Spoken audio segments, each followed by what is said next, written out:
नमस्कार, मी प्रतिभा चंद्रन आणि आपल्यासोबत आहेत मनीषाताई. मनीषाताई, एक सांगा की काल आपल्याला बऱ्याच ज्या घटना घडामोडी दिसल्या त्याच्यामध्ये महत्त्वाचं म्हणजे महायुतीला इतकं प्रचंड बहुमत असून सुद्धा अ, दोन महत्त्वाचे नेते इथे नव्हते. म्हणजे अजितदादा सुद्धा इथे उपस्थित नव्हते सभागृहामध्ये. त्याची चर्चा झाली, भुजबळ साहेबांची चर्चा झाली आणि उद्धवजींनी सुद्धा काही जे हे केलेले आहेत, संकेत दिलेले आहेत. अजितदादांना बरं नव्हतं असं समजलं. असं काहीतरी कारण निश्चित नाही, परंतु असं ऐकिवात आलं की त्यांना बरं नव्हतं आणि कदाचित त्यामुळे ते आले नसतील. उद्धवजींनी काही भूमिका घेतल्या कारण ज्या मुद्द्यावर शिंदे साहेब बाहेर पडले. काल आपल्याला दिसलं की सावरकरांवर काँग्रेसनी बोलू नये असं स्पष्ट त्यांनी सांगितलं. याशिवाय त्यांनी असंही सांगितलं की मोदीजींनी पण आता नेहरूंवर बोलणं बंद करावं. मला असं वाटतं माननीय उद्धवजी ठाकरे यांनी महाविकास आघाडी, तेव्हा जे महाविकास आघाडी झाली त्यातनं तेव्हाच बाहेर पडायला पाहिजे होतं. कारण वारंवार ते म्हणत होते की सावरकरांवर कोणी टीका केली, अपमान केला तर आम्ही सहन करणार नाही. हे ते केवळ बोलत राहिले, परंतु केलं काही नाही. आणि आता लोकसभेच्या निवडणुकानंतर ती आता ही विधानसभेत हरल्यानंतर सुद्धा ते आता ही भूमिका घेत आहे. ही भूमिका घ्यायला खूप उशीर झालेला आहे.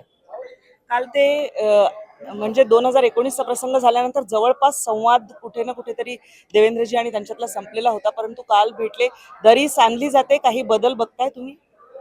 बघा, राजकारणात बदल हे होतच असतात. दिवस जातात, राजकीय ज्या पद्धतीने घडामोडी होतात, वेगवेगळे अलायन्सेस बनतात, वेगवेगळे अलायन्सेस तुटतात. इंडिया अलायन्स आता तुटण्याच्या मार्गावर आहे, ऑलमोस्ट तुटलेला आहे. काल आपण पाहिलं की नाना पटोले आणि उद्धव ठाकरे हे एकमेकांना दुर्लक्ष करून पुढे निघून गेले आणि स्वतःहून उठून माननीय उद्धवजी देवेंद्र फडणवीस यांच्याकडे गेले. देवेंद्र फडणवीस यांच्यावर त्यांनी खूप जहरी टीका केलेली आहे मागच्या 2 वर्षामध्ये. आणि त्यानंतर ही भेट, निश्चितच त्यांच्या मनात काहीतरी असू शकतं. आणखी एक महत्त्वाचं असं झालेलं आहे की ज्या भुजबळ साहेबांचा एक मोठा आरा आहे, त्यांच्या मागे एक प्रचंड मोठं ओबीसींचं वगैरे नेतृत्व त्यांच्याकडे, ते नाराज दिसत आहेत.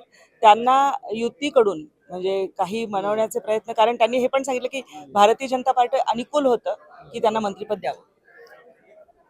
आता या अंतर्गत बाबी आहेत. दिल्ली स्तरावर किंवा भुजबळ साहेब हे खूप मोठे नेते आहेत. त्यांच्या नाराजगीबद्दल मी काही बोलावं हे मला उचित वाटत नाही. तुम्ही हे बघता की काल ज्या पद्धतीने उद्धव ठाकरेंनी एक पाऊल पुढे टाकलेलं आहे, त्यानंतर भविष्यामध्ये दोन्ही सेना एकत्र येऊ शकते? आता तरी तशी काही परिस्थिती दिसत नाही. धन्यवाद. तर मनीषाताई आपल्याशी बोलत होत्या आणि त्यांनी सांगितलं की कशा प्रकारे उद्धव ठाकरे यांची जी काल भेट झालेली आहे, एक दुवा दरी जी होती त्यामध्ये दुवा एक निर्माण झालेला आहे. कॅमेरामन विनोद इंगोलेसह प्रतिभा चंद्रन, नवराष्ट्र, नागपूर.